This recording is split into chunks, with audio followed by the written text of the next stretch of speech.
Que a paz do Senhor Jesus Cristo seja sobre sua vida, sobre a sua família. Muito bem-vindo a mais um momento de celebração a Deus. E eu quero aproveitar esse momento e pedir para você compartilhar o link desse culto para aquelas pessoas que ainda não conhecem a Cristo ou porventura estão afastadas da presença do Senhor. Este é o momento dessas pessoas também ouvirem o que Deus tem para falar com elas. Então vamos compartilhar? O culto de hoje, tenho a certeza de que Deus vai falar ao seu coração. O Salmo de número 23 diz: o Senhor é o meu pastor e nada me faltará. Jesus é o nosso pastor e Ele tem o alimento certo para as suas ovelhas. Que Deus fale ao seu coração e aproveite esse momento para também falar com Deus e buscá-lo. Em Isaías 40, do 27 ao 31, ela diz assim: Povo de Israel, por que você se queixa dizendo: o Senhor não se importa conosco, o nosso Deus não se interessa com a nossa situação? Será que vocês não sabem? Será que nunca ouviram falar disso? O Senhor é um Deus eterno, Ele criou o mundo inteiro. Ele não se cansa, não fica fadigado. Ninguém pode medir a sua sabedoria. Aos cansados, Ele dá novas forças e enche de energia os fracos. Até os jovens se cansam, e os moços tropeçam e caem. Mas os que confiam no Senhor recebem sempre novas forças, voam nas alturas como águias, correm e não perdem as forças, andam e não se cansam. Então eu convido a vocês a confiarem no Senhor. O Senhor tem estado conosco, Ele se importa e tem zelado pelo seu povo. Ele vai renovar as nossas forças, basta a gente confiar.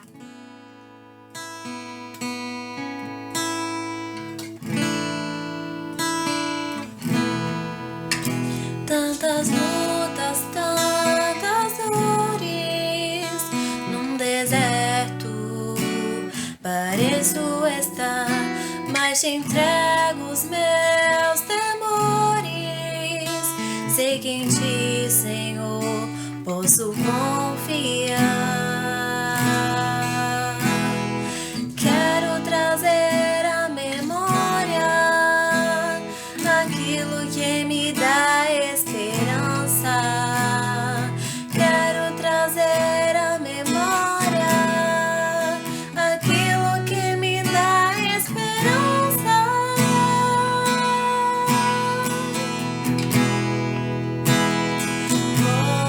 Como é bom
constrangendo com o olhar. Ele é tão sábio, ensina em amor. Ele é tão manso, cuida dos corações.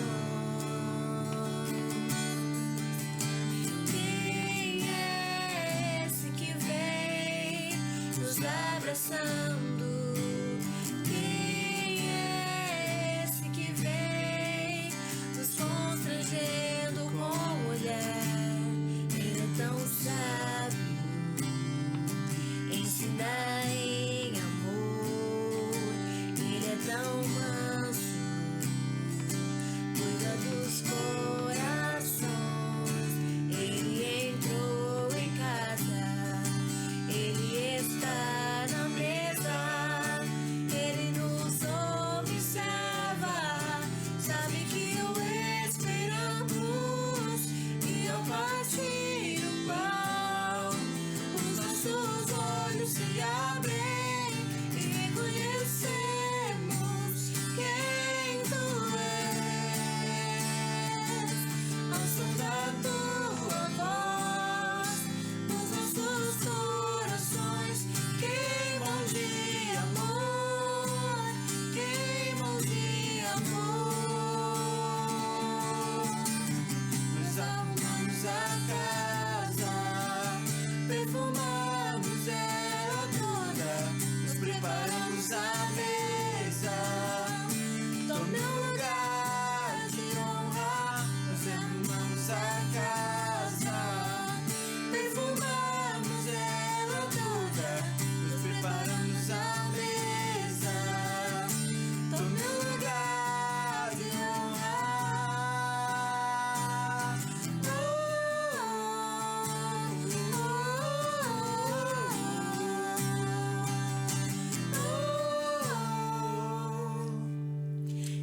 Ele entrou em casa, ele está na mesa, ele nos observa, sabe que o esperamos. E ao partir o pão, os nossos olhos se abrem e reconhecemos quem tu és. Ao som da tua voz, os nossos corações queimam de amor, queimam de amor. E ao partir o pão, os nossos olhos se abrem e reconhecemos quem tu és. Ao som da tua voz, os nossos corações queimam de amor, queimam de amor. Nós arrumamos a casa, perfumamos ela toda, nos preparamos a mesa. Tome um lugar de honra. Nós arrumamos a casa, perfumamos ela toda, nos preparamos a mesa. Tome um lugar de honra.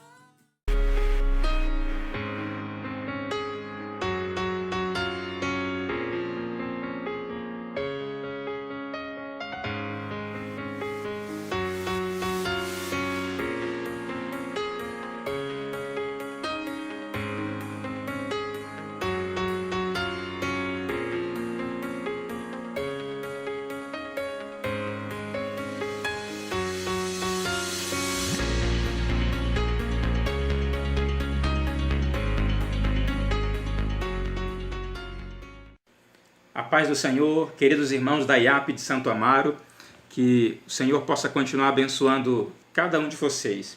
Eu agradeço desde já pela oportunidade de estar trazendo a reflexão que é sobre o perdão e se encontra em Gênesis capítulo 37. A história é muito conhecida, a história de um jovem chamado José. O versículo 19 do capítulo 37 de Gênesis, na versão NVI, nos diz assim: lá vem aquele sonhador. Diziam uns aos outros: é agora, vamos matá-lo e jogá-lo num destes poços, e diremos que um animal selvagem o devorou. Veremos então o que será dos seus sonhos. Irmãos, a reflexão hoje é sobre perdão. Nós sabemos da história de José, mas caso alguém não conheça, eu resumo de maneira muito simplória, dizendo que José foi um jovem que teve sonhos dados por Deus e ele estava caminhando em direção a estes sonhos, mas de maneira estranha, com sofrimento. Um dos sofrimentos que ele passou foi ser vendido pelos seus irmãos. Foi acusado pela mulher de Potifar. Ele foi lançado em uma prisão. José sofreu muito, mas o perdão foi a arma que ele usou para vencer as batalhas que ele enfrentou na vida. E nós vamos falar justamente sobre o poder do perdão. Eu assisti um filme outro dia, e sempre que a gente vai assistir algum filme, a gente passa mais tempo procurando o filme, né, do que assistindo o filme. A Adriana, ela gosta mais de filme romântico, né, que faz chorar e tudo mais. Eu gosto de filme de guerra, de ação. Eu gosto da estratégia que eles armam para vencer o inimigo. Eu gosto de filme de ação, né, de guerra. E aí nós estávamos procurando um filme para assistir e não encontrávamos nenhum filme bom, né? Aí eu vi um filme que me chamou a atenção, um título, que é O Invencível, ou Invencível. E eu disse, tem que ser esse filme aqui, porque esse é um filme bom. Esse aqui é um filme de batalha, né? Esse homem vai vencer.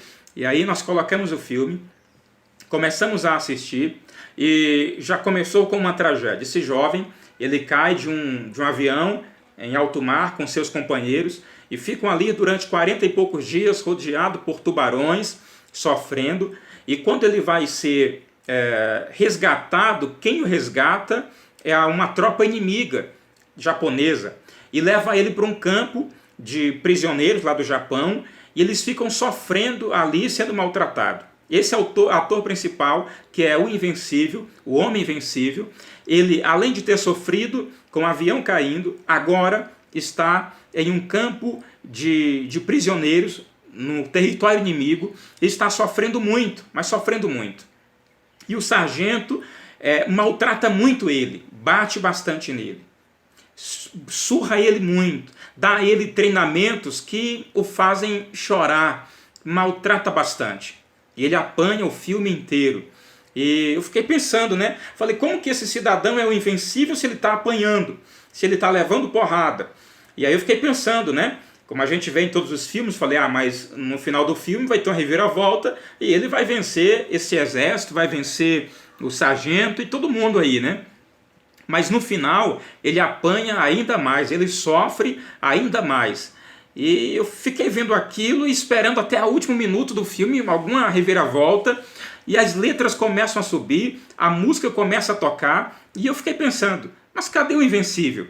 Cadê esse homem que não venceu? Que invencível é esse? Ele tinha que bater naquele japonês lá, tinha que dar umas porradas nele. E eu fiquei pensando, né? E eu fiquei falando até com a Adriana aqui. Eu falei, Adriana, ele tinha que ir para cima, né? E vencer, e lutar. Mas isso não acontece. Esse filme é muito ruim, eu fiquei dizendo, né? Olha só, né? Eu, um cristão, né? Eu pensando assim, não, ele tem que bater, né? Ele tem que dar porrada, ele tem que vencer, né? E é assim que a vida nos ensina a pensar. O filme termina, e como é um filme baseado em fatos reais, ele mostra que este homem invencível, ele é invencível porque ele, sendo convertido a Cristo, ele depois procurou este homem que o maltratou muito ali no exército japonês, e pediu perdão para ele, mesmo sendo ele a parte ofendida. Só que este japonês não quis reconciliação com ele, mas ele fez a sua parte. Ele foi lá e usando a força do perdão. E aí eu aprendi uma coisa, que o invencível não é aquele que bate. O invencível não é aquele que maltrata. O invencível não é aquele que arrebenta sempre, que derruba, que leva o outro a nocaute. O invencível na Bíblia é aquele que perdoa. O invencível na Bíblia é aquele que ama. O invencível na Bíblia é aquele que libera perdão para aquele que lhe ofendeu. O invencível na Bíblia é aquele que se parece com Cristo. O invencível na Bíblia é aquele que vive o Evangelho de Jesus. Irmãos, José, ele pode ser considerado invencível, porque ele andou com Deus, ele aprendeu a perdoar aqueles que lhe ofenderam.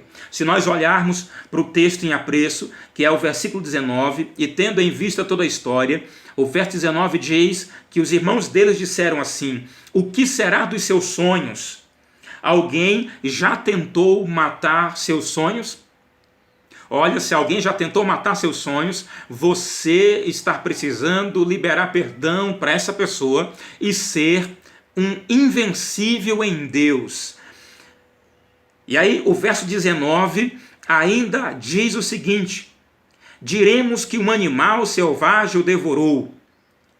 Irmãos, já inventaram mentiras sobre você, já inventaram mentiras sobre a tua família, já inventaram mentiras sobre o teu ministério, já inventaram mentiras sobre a tua história, já te arruinaram com alguma mentira. Você precisa liberar perdão. O verso 23 ainda nos diz: arrancaram a túnica longa, a túnica que seu pai o havia dado para José. Já tiraram de você aquilo que você tanto amava, arrancaram das suas mãos aquilo que te trazia alegria. Você precisa liberar perdão. É você que apanhou, é você que sofreu, você que levou pancada. Talvez está aí angustiado, mas Deus quer que você e eu liberemos perdão para aqueles que nos ofenderam. O verso 24 nos diz o seguinte: e o jogaram num poço que estava vazio e sem água. Irmãos, será se alguém já lhe lançou em uma situação que a sua tristeza foi tanta que você se sente no fundo de um poço? Se você está se sentindo no fundo de um poço porque alguém lhe maltratou, você precisa liberar perdão. Perdão é a arma que Deus nos dá para vencermos as batalhas na vida através do amor, e assim nós seremos semelhantes a Cristo, que também perdoou. O versículo 25 também nos diz: ao se assentarem para comer. Quem te ofendeu, quem bateu em você, come, trabalha, dorme tranquilamente, e você que tem noite de insônias, você é que beira a depressão de vez em quando, e a pessoa que te ofendeu está comendo e bebendo. Então, olha o conselho do Evangelho, a recomendação, o mandamento do Evangelho, é que você, para você ter vida, e vida com alegria, você precisa liberar perdão. Talvez a pessoa esteja mesmo festejando e você esteja chorando, sofrendo. Mas se você quiser sorrir, libere perdão como Jesus liberou perdão. Isso é necessário. O versículo 27 nos diz assim: vamos vendê-lo aos ismaelitas. José foi vendido. Você já se sentiu um objeto, talvez pelo seu esposo, pela sua esposa, pelo patrão, pela patroa. Você já se sentiu um objeto por aqueles que você achava que te amava, que te respeitava e considerava, mas você se sentiu um objeto nas mãos desta pessoa?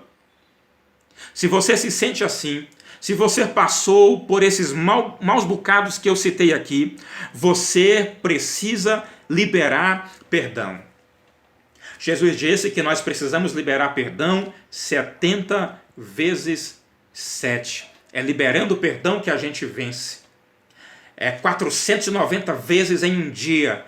É um número ilimitado durante o dia. É assim que a gente tem que viver. É liberando perdão, é amando, porque somente assim a gente vence, e vence para a glória de Deus. Irmãos, dizem que não perdoar é como nós bebermos veneno e esperarmos que a outra pessoa morra. Isto, é claro, não vai acontecer. Dizem que liberar perdão é você libertar alguém e descobrir que o prisioneiro, na verdade, era você. Liberar perdão é fazer as pazes com o travesseiro. Liberar perdão é fazer as pazes com Deus, porque quando nós perdoamos alguém, Deus continua nos perdoando. E é por isso que devemos perdoar. É o fato de termos recebido uma grande porção de perdão, é por isso que nós devemos liberar perdão. A nossa dívida com Deus era muito grande, mas mesmo assim, Ele, por tanto nos amar, libera perdão para nós. Enquanto estávamos mortos em delitos e pecados, Deus liberou o perdão para nós. E às vezes, alguém que está próximo a nós tem uma dívida tão pequena e a gente não tem coragem de liberar perdão. E a gente ainda vai orar, né? E oramos dizendo: Senhor, perdoa as minhas dívidas, assim como eu perdoo aqueles que estão me devendo. Perdoa as minhas ofensas, assim como eu perdoo as pessoas que me ofenderam. Essa parte do Pai Nosso é para ser vivida por todos nós. Nós precisamos vivê-la. E a gente vê o final da história de José e a gente vê que ele chama os seus irmãos para sentarem-se à mesa com ele. Ele perdoa os seus irmãos. Aquela mesa é a mesa da comunhão. É a mesa em que a família se reúne de novo, onde a bênção de Deus desce sobre eles. É a mesa onde a felicidade volta ao coração. É a mesa onde o passado fica para trás e uma nova história passa a ser construída. Nós precisamos fazer isto.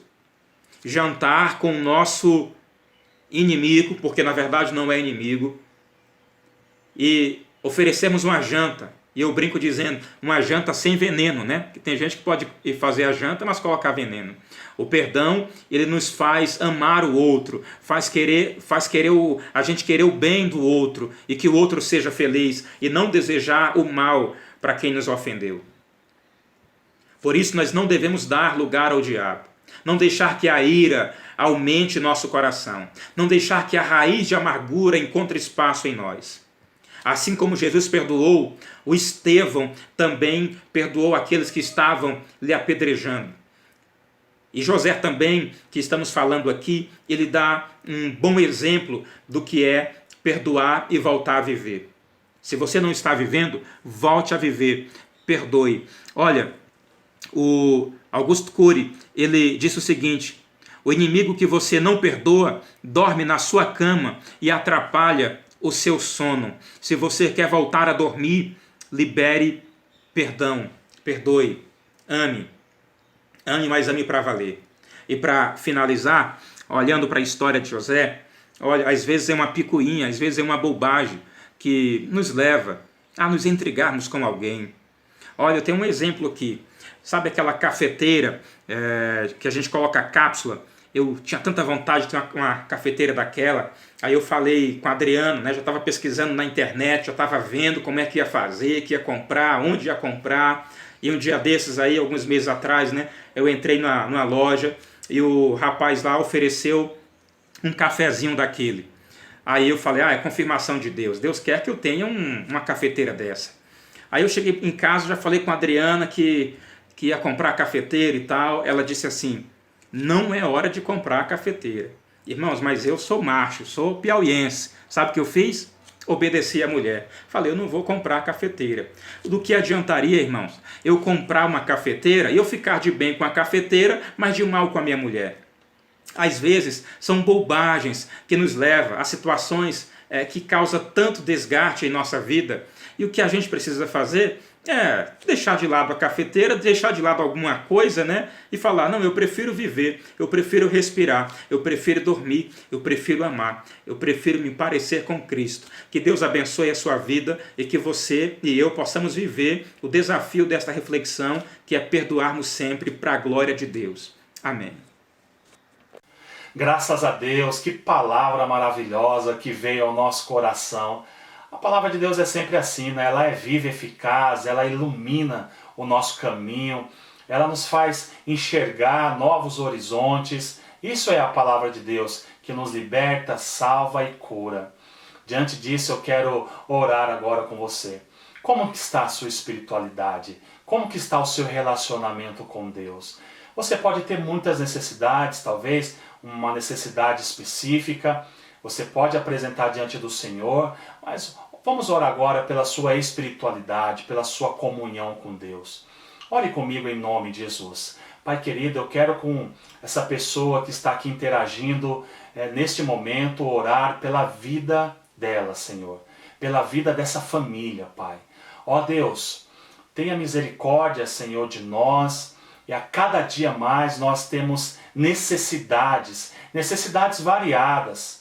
Meu Deus, são várias necessidades, mas eu quero, Pai, colocar todas diante do Senhor e quero orar pela nossa espiritualidade.